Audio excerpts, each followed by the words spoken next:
इस कार्यक्रम के पुण्यार्चक हैं श्री वीरचंद, श्रीमती उषा रानी, श्री राजेंद्र कुमार, गजेंद्र कुमार, श्री अजय कुमार, श्री प्रवीण, श्रीमती प्रिया, श्री विकास, श्रीमती मेनका, श्री प्रणव, रेशम, अक्षित, तनिष्क, कश्वी, लाव्या एवं समस्त बड़जात्या परिवार, कामा निवासी, दिल्ली, जयपुर प्रवासी, फर्म एकता एंटरप्राइजेस।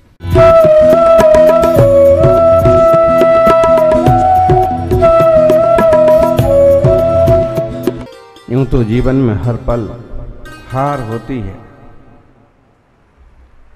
यूं तो जीवन में पल पल हार होती है, लेकिन कृपा को महावीर की तो सागर से भी नैया पार होती है। कृपा के साथ साथ आपका पुरुषार्थ भी होना चाहिए। समय सार जैसे सारभूत ग्रंथों का पारायण अपन कर रहे हैं। आत्मकल्याण के जो सूत्र कुंद कुंद स्वामी ने दिए हैं, अद्भुत हैं, अद्वितीय हैं। आत्मनश्चिंताय बालम मीच का मीच कत्वयो दर्शन ज्ञान चारित्रैहि साध सिद्धिर न चान्य था। वो कहते हैं कि भाई आत्मा का ही चिंतन करो, मेचक और अमेचक पने का विकल्प छोड़ दो। आत्मा की सिद्धि ज्ञान दर्शन चारित्र से ही होती है, अन्यथा प्रकार से नहीं होती है। ये आत्मा कौन है, इसे पहचानो। तीर्थंकर नेमिनाथ ने पहचाना था। बारात चढ़ रही थी, तोरण बंधे हुए थे, वहां इंतजार हो रहा था और यहां से 12.5 करोड़ बाराती बारात में जा रहे थे। और निमित्त नैमित्तिक संबंध देखिए। युवराज नेमि कुमार, जिनके आगे पीछे महाराज अश्वसेन हैं, वसुदेव हैं, जिनके साथ साथ नारायण कृष्ण बलराम हैं। बड़े बड़े महारथी इस बारात में शामिल हुए हैं, क्योंकि उनके भाई उनके बेटे की शादी है, विवाह है। और पशुओं का वो क्रंदन, पशुओं को एक जगह एकत्रित किया गया। दयालु हृदय तो पशु पंछियों की चीख पर भी रो पड़ता है, और दुष्ट हृदय तो इंसान का कत्ल करने से भी नहीं चूकता है। इस दुनिया में ऐसे भी लोग हैं कि इंसान को मार डालते हैं और उन्हें ये भी समझ में नहीं आ रहा है कि हम क्या कर रहे हैं। दूसरे को कष्ट दे करके भी ठहाका लगाते हैं, लेकिन जब उनके ऊपर, उनके परिवार के ऊपर बीतती है तो गिड़गिड़ाते हैं।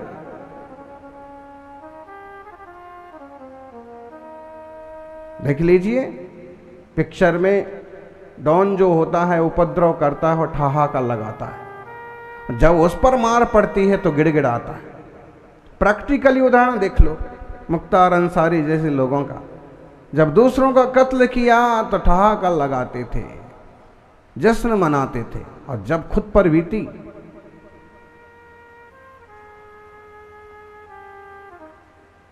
महावीर भगवान की अहिंसा ये सिखाती है कि औरों को भी तुम अपने के जैसा समझो। वसुधैव कुटुंबकम, सारी दुनिया एक कुटुंब है, किसी को तकलीफ मत दो, किसी के साथ दुर्व्यवहार मत करो। और पशुओं का बंधन देख करके भी नेमिनाथ को वैराग्य हो गया। रथ से उतरे और गिरनार पहाड़ पर चढ़ गए, और हरिवंश पुराण, चाहे वो वैदिक साहित्य का हरिवंश पुराण हो और चाहे जिनसेन आचार्य का हरिवंश पुराण हो, चाहे वो 1000 साल पुराना हो और चाहे वह 2200 साल पुराना हो, लेकिन हरिवंश पुराण में ये लिखा है कि नेमिनाथ भगवान गिरनार पर चढ़ गए, ऊर्जयंत पहाड़ पर चढ़ गए, और उन्होंने बरसों बरस घोर तप किया। 4-4.5 वर्ष से भी ज़्यादा समय तक उन्होंने तप किया। कभी एकाध बार महीने 2 महीने में अंजलि बांध के मुद्रा लेके शहर में जूनागढ़ के तरफ आहार आदि के निमित्त से आते थे, नहीं तो गिर के जंगलों में, शीशावन में और पहले दूसरे तीसरे चौथे पांचवे छठे सातवें जितनी चोटियां हैं बारी बारी से तप करते थे। लेकिन जो सबसे ऊंची चोटी है, उस चोटी पर जब वो विराजमान थे, उन्होंने घोर तप किया, उत्तम ध्यान साधा और वह 5वीं जो टोंक कहलाती है वहां से मोक्ष पधारे। स्थिति यह है कि जहां से भगवान 22वें तीर्थंकर नेमिनाथ मोक्ष पधारे, आज उनका जयकारा वहां बोलना अपराध हो गया।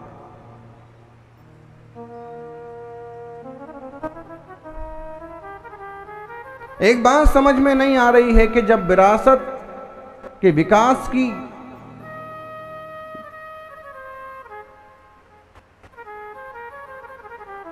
सुरक्षा का अवसर है, विरासतों को संभालने का एक महोत्सव चल रहा है, उसमें तीर्थंकर और उनकी जन्मभूमि और उनकी निर्वाण भूमियों की विरासत क्यों नहीं समझी जा रही है। वेदों में आदिनाथ का नेमिनाथ का उल्लेख है। 18 महापुरुषों पुराणों में से आधे पुराणों में इस देश का नाम ऋषभदेव के पुत्र चक्रवर्ती भरत के नाम से भारत पड़ा। इस बात का 3-3, 4-4, 5-5 श्लोकों में उल्लेख है। वे ऋषि मुनि झूठे तो नहीं थे। उन्होंने जो कुछ लिखा है निश्चित रूप से अपने पुरखों से सुना होगा, अपने अनुभवों से लिखा होगा। अष्टषष्टिषु तीर्थेषु कहते हैं 68 तीर्थों का दर्शन करने पर जो पुण्य होता है वो आदिनाथ स्वामी के दर्शन करने से पुण्य होता है, नेमिनाथ भगवान के दर्शन करने से पुण्य होता है। और ऐसी प्राचीन वैदिक ऋचाओं को भी लोग झुठलाते चले जा रहे हैं। गिरनार का विषय लेने का आज बहुत बड़ा औचित्य नहीं है, लेकिन अभी हाल जो सामने फैसला आया, गिरनार के लिए 114 करोड़ रुपए का आवंटन किया राज्य सरकार गुजरात ने। और टोकों के नाम क्या लिखे हैं? दत्तात्रेय शिखर। वो बोलते हैं 50-60 साल से कुछ लोग उसको दत्तात्रेय शिखर बोल रहे हैं, लेकिन है ऊर्जयंत गिरी और मूलतः है नेमिनाथ भगवान की निर्वाण स्थली। इसके उल्लेख 1902 के भी हैं, 1947 के भी हैं, उसके पहले के हैं और पुराण शास्त्रों के तो हैं ही। आज हमारे सामने एक पुर्जा रखा है, इसमें भी कुछ प्रमाण इकट्ठे करके लिखे हुए हैं। और वैसे लगभग 10,000 पेजों की एक बुरी बड़ी फाइल्स हमको खिल्लीमल जी दिखा रहे थे। और वो आपने शरद जी ने भी एक तैयार किया है और होना चाहिए। पहले 50, 60, 70 साल पहले, उसके पहले ये कुछ था ही नहीं। और जिसमें जो आज छतरी बनी है वो आज बनी है केवल 10-15 साल हुए। सरकारें आंखें मूंद लेती हैं और वो कुछ का कुछ करते रहते हैं। भाई, कानून की सुरक्षा करना सरकार का भी कर्तव्य है। कोई दूसरा करे सो अपराध, अपने गुर्गे करते रहें तो कोई बात नहीं। ये तो सरासर अन्याय हो गया ना। और जब उस विषय पर विवाद चल रहे हैं तो कैसे कहा जा सकता है कि इस शिखर के लिए, उस शिखर के लिए, विकास के लिए हम धन दे रहे हैं। सबसे पहली बात तो यह है कि पुरातत्व विभाग और सरकारी कानून के हिसाब से 1947 के समय की जो स्थितियां हैं, ऐसी प्राचीन चीजों पर वह कानून है कि वे वैसे की वैसी ही रखी जाएंगी। बस राम मंदिर का एक प्रावधान अलग था उसमें, तो वो पूरा हो रहा है।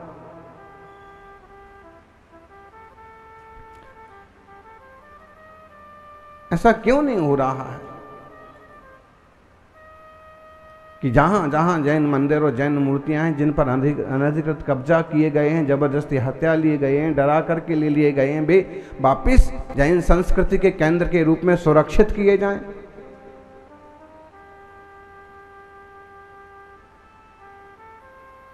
क्या ऐसा कोई भारतीय संस्कृति के लिए समर्पित इंसान नहीं है कि जो इस पर दखल दे और कहे कि भारतीय संस्कृति का ये हिस्सा है और यह है, इसी रूप से सुरक्षित रहना चाहिए।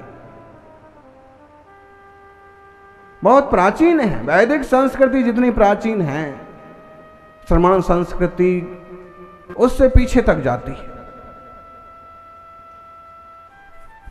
सज्जनों,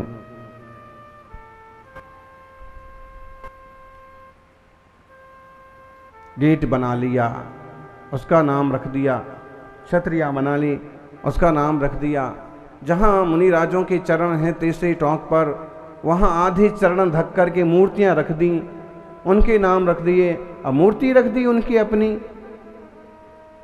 आपसे कुछ नहीं हो रहा। हमारी संस्थाएं क्या कर पा रही हैं? कोई कुछ करने के लिए आगे आता है तो टांग खिंचाई वाले लोग बहुत हैं।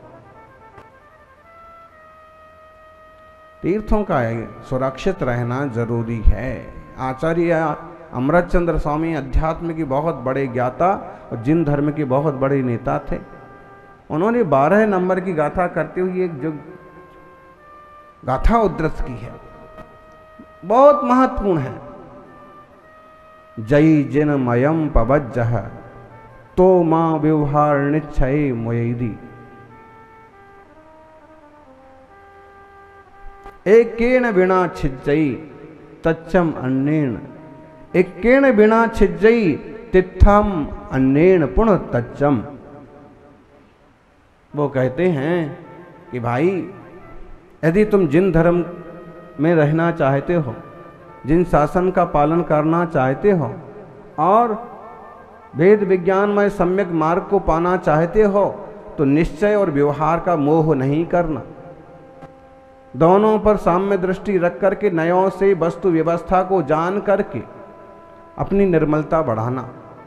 व्यवहार नय के बिना तीर्थ का नाश हो जाएगा और निश्चय नय के बिना तत्व का नाश हो जाएगा।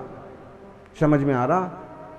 हम ये कहे कि छोड़ दें कि वो तो पत्थर है, पहाड़ है, भगवान तो कहां से मोक्ष नहीं गए। गिरनार जी में थे, वहां के जो उस समय के हेड कहिए, मुखिया कहिए, डॉन कहिए, मुक्तानंद जी, हमसे पूछने लगे कि महाराज जी इसी जगह से गए हैं, यही आप कैसे कहते हैं? हमने कहा कि पुराण शास्त्र उठा के देख लो, इस शास्त्र में लिखा है, इस शास्त्र में लिखा है, और ये 70 साल पुराने फोटो देख लो, ये 80 साल पुराने फोटो देख लो कि कोई कुछ चीज नहीं है। पीले पंछा पहने हुए, सफेद कपड़े पहने हुए पुजारी वहां पर जलाभिषेक कर रहे हैं, चरणों का प्रक्षालन कर रहे हैं। पूरा खुला हुआ मैदान है, साफ है। समंद्रभद्र स्वामी ने स्वयंभू स्त्रोत में 22वें तीर्थंकर नेमिनाथ की स्तुति में लिखा कि कैसा है वो पहाड़ जहां से आप मोक्ष गए। ककुदम भुवा खचरियोसी दुषित शिखरई रलंकृता मेघ पटल परिवीत ततस्तव लक्षणा लिखितानि वज्रेणा बहती थी तीर्थि मृत्युभ्य सततमभिगम में तेजता प्रीति वितत रही परितो भ्रस मूर्जयंत इति विस्तृतो चला। जैसे वृषभ होता है, बैल होता है, बैल की पीठ पर कंधा उभरा हुआ एक हिस्सा होता है, उसकी कल्पना दे करके कहा कि धरती के कंधे के समान जो है, बताइए कौन है? गिरनार पर्वत, उर्जंत पर्वत। उसमें भी सबसे उठा हुआ उभरा हुआ हिस्सा कौन सा है? जिसे आजकल आप 5वीं टोंक बोलते हैं, नेमिनाथ निर्वाण स्थली बोलते हैं। ये तो लिखा है 2000 साल पहले लिखा है, 1900 साल पहले लिखा है। और जो अक्सर कर मेघों से घिरा रहता है, आज भी कौन सी टोंक घिरी रहती है मेघों से? बादल घिरे रहते हैं हमेशा, आज भी। ऋषि मुनि जिसकी सेवा करते हैं, तो दिगंबर जैन श्वेतंबर साधक तो वहां जाते ही हैं, बाकी और तरह के संत महंत भी हमेशा वहां हाजिर रहते हैं। उसकी मान्यता ऐसे गजब की है। अन्य संप्रदायों में भी उसकी किसी न किसी रूप में काफी समय से मान्यता रही है, लेकिन बहुत सारी मान्यताएं हो जाएं तो मूल मान्यता जो है वो तो नहीं छोड़ दी जाएगी, नहीं बदल दी जाएगी। सज्जनों, बातें सरकारों को भी समझना होंगी। इस तरह से संस्कृति के परिवर्तन से, पुरातत्व के अनादर से किसी एक वर्ग का तो नुकसान होगा ही होगा, देश का भी एक बड़ा नुकसान हो रहा है। अपनी पुरानी चीजें खो देते हैं, भूलते जाएंगे, खोते जाएंगे। जितने सारे प्राचीन मंदिर हैं और जिसमें सबसे ज्यादा फेमस जो मंदिर है आप खोज कीजिए, उनमें जैन प्रतीक हैं, वो जैन मंदिर हैं।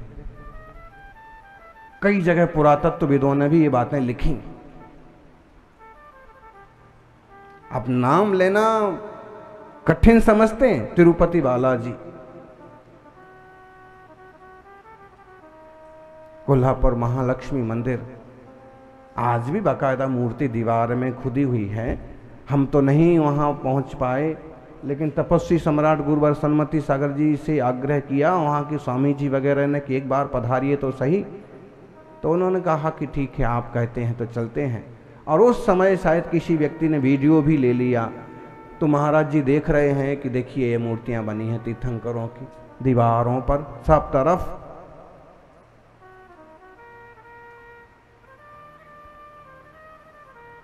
जिन शासन का जैन धर्म का वैभव अत्यंत विस्तृत और बहुत महान रहा है,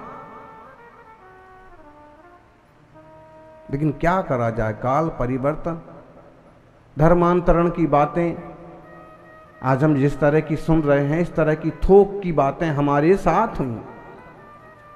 लाखों लाखों में जैन बदल दिए गए। कश्मीर में जो अनैतिक तत्व कश्मीरी पंडितों के साथ करते हैं, करते रहे हैं, वो तमिलनाडु में कांची तरफ जैनों के साथ जबरदस्त ढंग से हुआ। आप कल्पना कीजिए कि वहां अगर एक पंडित का कत्ल हो जाता है तो पूरे देश को, हम सबको कितनी तकलीफ होती है कि एक इंसान को कुचल दिया गया।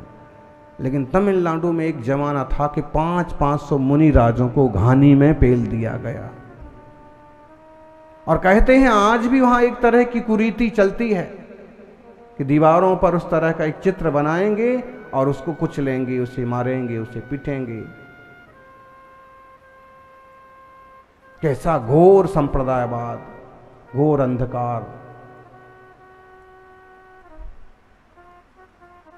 पीएम साहब ने भी अपने एक वक्तव्य में उल्लेख किया कि शास्त्रों की, भारतीय ग्रंथों की होली जलती रही।